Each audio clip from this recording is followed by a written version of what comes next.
अश्वत्थामा को जाकर के ललकारा अर्जुन ने और कहा, रे अश्वत्थामा शर्म नहीं बेशर्म बैठ गया पढ़ के, छोड़ आश्रम ऋषियों का, तू आजा बाहर निकल के। ऋषियों के आश्रम में आकर के ऋषियों की ओट लेकर के यहां पर आ छुपा है और फिर कहता है कि करके सामना देख ले एक बार इस अर्जुन धनुधारी का, मरने से डर मान गया तू बेटा द्रोणाचारी का।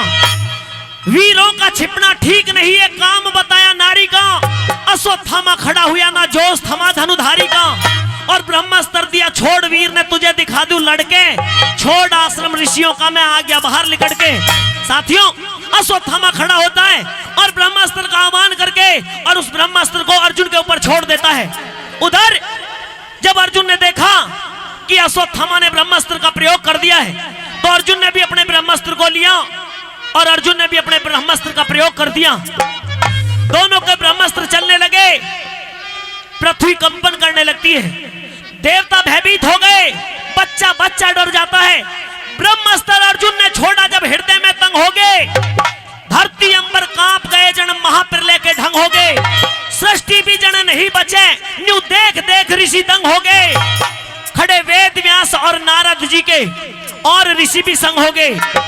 क्या लड्डन सिंह राजबल, हृदय जीव जीव का धड़के, छोड़ आश्रम ऋषियों का, मैं आ गया बाहर निकल के।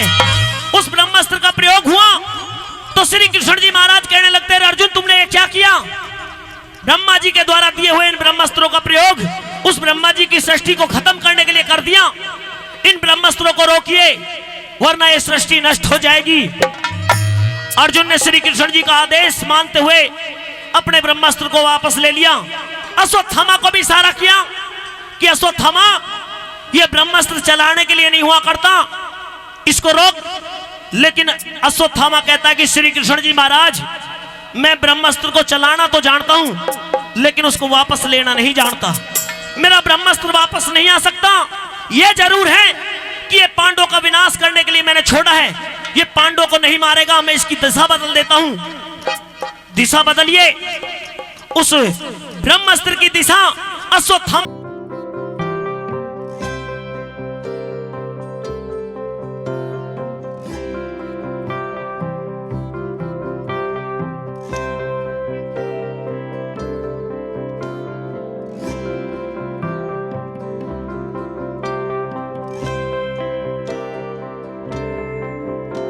अश्वत्थामा को भी समझाया। अश्वत्थामा पश्चाताप करने लगता है।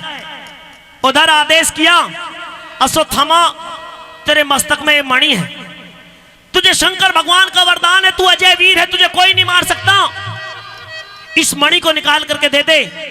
साथियों, श्री कृष्ण जी महाराज ने कहा, भीम को इशारा किया और अश्वत्थामा के मस्तक से वो मणि निकाल ली।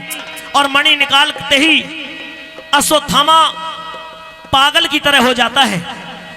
लेकर के वो मणि ला करके द्रौपदी को सौंप दी कि अश्वत्थामा के पास में जो सबसे कीमती चीज थी उसको ले आए हैं।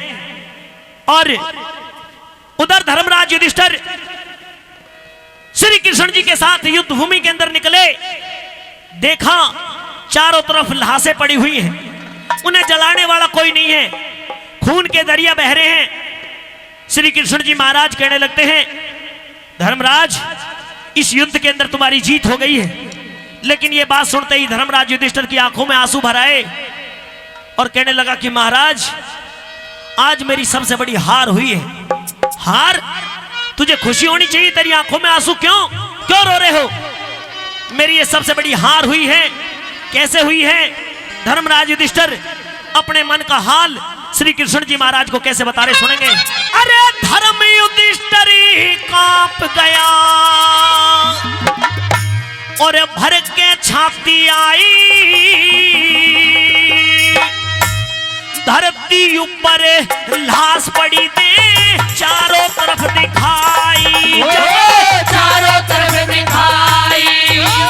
धर्म युधिष्ठिर कांप गया और भर के छाती आई, धरती ऊपर लाश पड़ी दे चारों तरफ दिखाई, चारों तरफ दिखाई।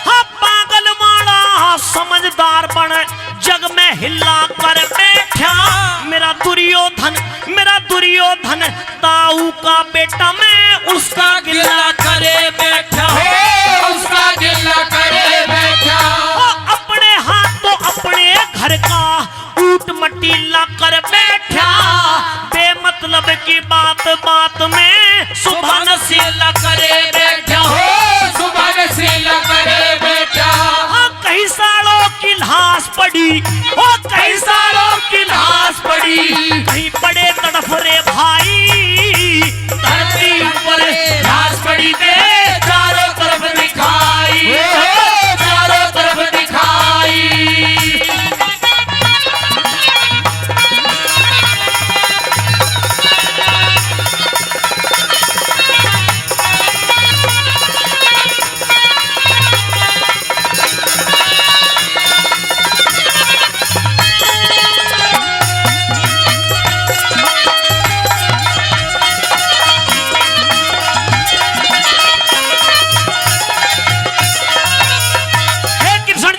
मुझसे बहुत बड़ा अनर्थ हो गया।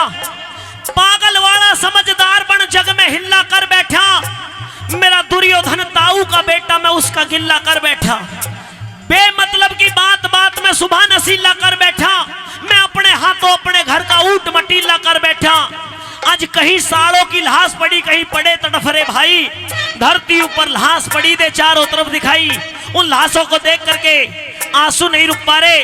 श्री कृष्ण जी महाराज कहने लगते हैं कि युधिष्ठिर युद्ध भूमि से चलो और हस्तिनापुर की तरफ चलना है, हस्तिनापुर के अंदर पहुंच करके तुम्हें राज करना है। तुम इतना कच्चा मन ना करो। तो किस तरह से कृष्ण जी से क्या करे भला?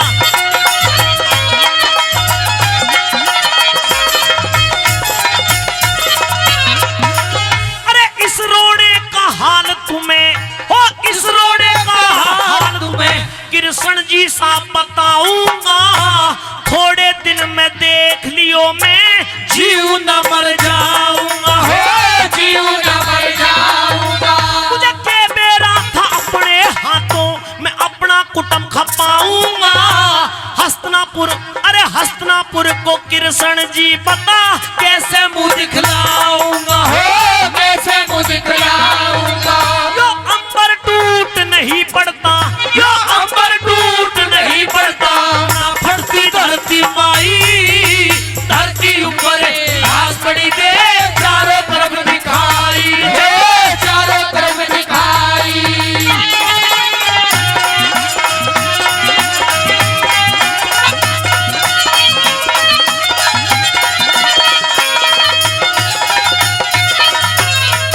हे कृष्ण जी मुझे हस्तिनापुर ना ले जाओ। क्यों? हस्तिनापुर के अंदर जाऊंगा, हस्तिनापुर का दुख मुझसे देखा नहीं जाएगा। इतने योद्धा, इतने लोग युद्ध भूमि के अंदर हमने मरवा दिए। अगर मैं बर्दाश्त कर गया होता तो ये युद्ध ना होता, ये युद्ध ना होता तो इतने लोग इस युद्ध भूमि के अंदर नहीं मारे जाते। हमने कितनी औरतों के सुहाग उजाड़ दिए, कितने बच्चों को अनाथ बना दिया। कृष्ण जी महाराज हस्तिनापुर में जाऊंगा तो मुझसे ये दुख देखा नहीं जाएगा। क्या कह रहे भला?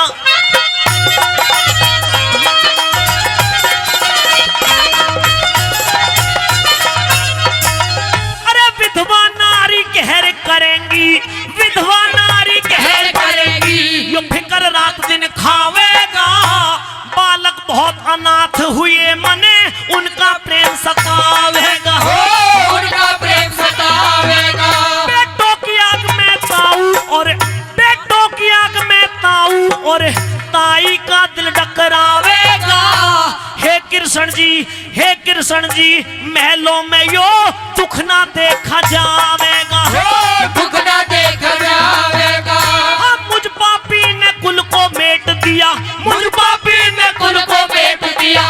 लगी कलंक की शाही, धरती ऊपर लाश पड़ी दे चारों तरफ दिखाई, हो चारों तरफ दिखाई।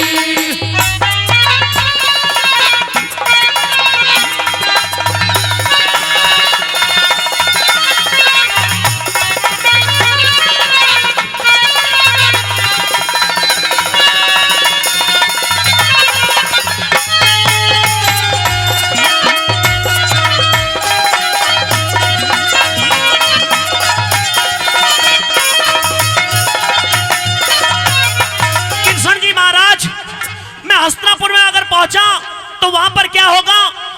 विधवा नारी कहर करेंगी और फिकर रात दिन खावेगा। बालक बहुत अनाथ हुए मने उनका प्रेम सतावेगा। बेटों की आग में ताई और ताऊ का दिल टकरावेगा। हे कृष्ण जी महलों में ये दुख ना देखा जावेगा। मुझ पापी ने कुल को मेट दिया, लगी कलंक की शाही, धरती ऊपर लाश पड़ी दे चारों तरफ दिखाई। कृष्ण जी महाराज महलों के अंदर पहुंचूंगा, वहां पर ताई और ताऊ मिलेंगे, किस मुंह से जाकर के उनसे मिलूंगा, कैसे वो जाकर के उनको नमस्कार करूंगा। चौथी और अंतिम कली में क्या लिखा बना,